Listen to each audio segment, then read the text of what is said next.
अधिक मास अध्याय 13 की पवित्र कथा, इससे पहले आपने हमारे चैनल पर अधिक मास के पिछले अध्याय 12 की पवित्र कथा सुनी थी, जिसमें हमने श्रवण किया था कि किस प्रकार पुरुषोत्तम भगवान की शरण में जाने से जीव के समस्त दैविक और भौतिक तापों का श्रमण हो जाता है। भक्तों, ये अधिक मास जिसे स्वयं भगवान श्री कृष्ण ने अपना नाम देकर पुरुषोत्तम मास बनाया है, परम कल्याणकारी है। इस मास में किया गया तनिक भी जप तप स्नान और दान अक्षय फल प्रदान करने वाला होता है। जरा विचार कीजिए, जो मास कभी मलमास कहकर उपेक्षित था, वो हरि की कृपा से समस्त मासों का शिरोमणि बन गया। यही तो मेरे प्रभु की अहेतुक कृपा है।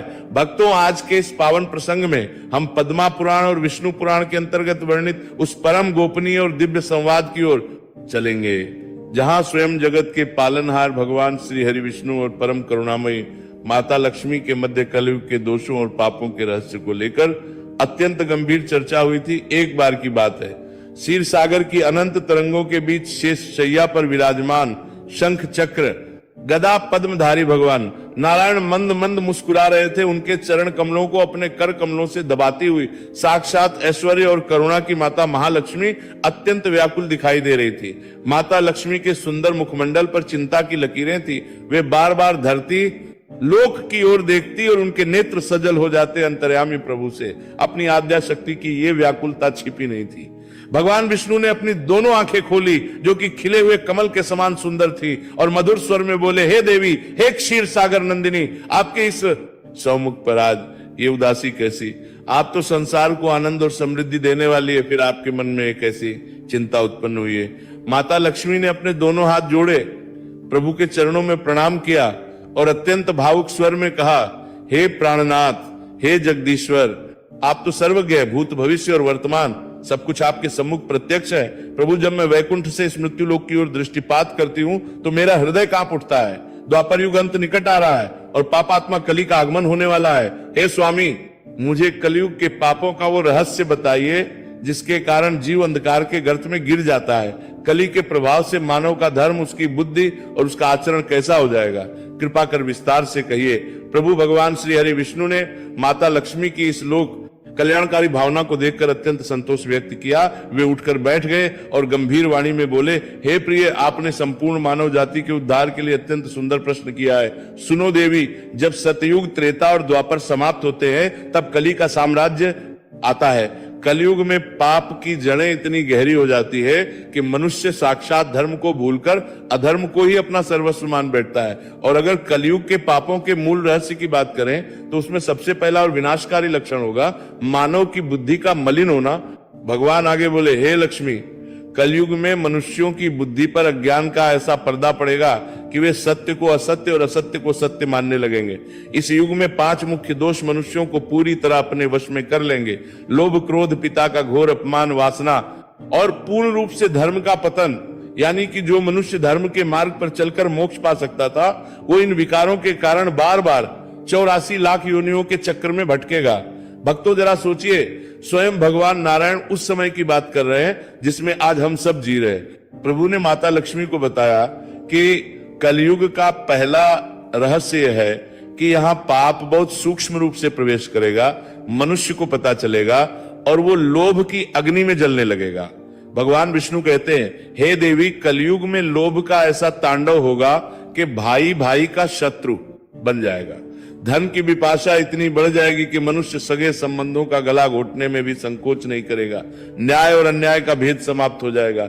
लोग दूसरों का धन हड़पने के लिए असत्य, कपट और प्रपंच का सहारा लेंगे। ब्राह्मण अपने कर्तव्य से विमुख होकर धन के पीछे भागेंगे।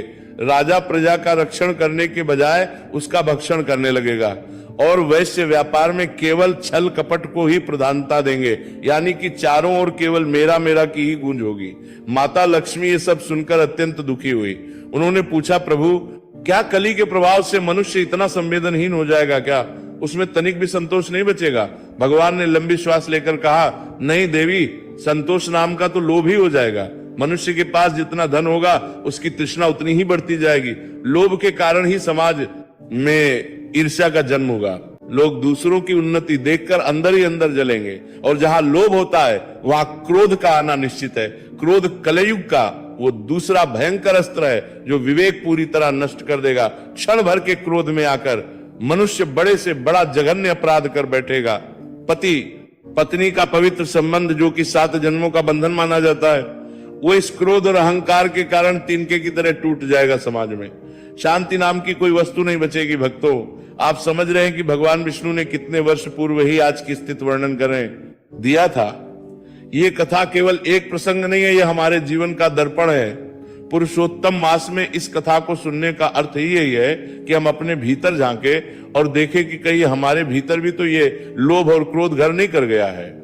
भगवान विष्णु ने माता लक्ष्मी को कलयुग के पापों का रहस्य बताते हुए एक अत्यंत मर्मस्पर्शी बात कही। प्रभु बोले, हे कलयुग का सबसे बड़ा और हृदय विदारक पाप जो मुझे सबसे अधिक व्यथित करता है, वो होगा संतानों द्वारा अपने पूजनीय माता पिता का अपमान और उनकी उपेक्षा। माता पिता जो कि इस पृथ्वी पर साक्षात सादगी और त्याग की प्रतिमूर्ति है, जिन्होंने अपनी संतानों के लिए अपना सर्वस्व न्योछावर कर दिया, वे ही माता पिता कलयुग में अपनी ही संतानों के लिए बोझ बन जाएंगे।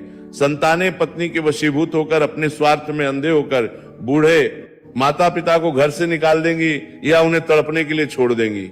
देवी, जिस घर में माता पिता की आंखों से आंसू गिरते हैं, उस घर से आप स्वयं रूठ कर चली जाती हैं और वहां मेरा भी वास कभी नहीं हो सकता।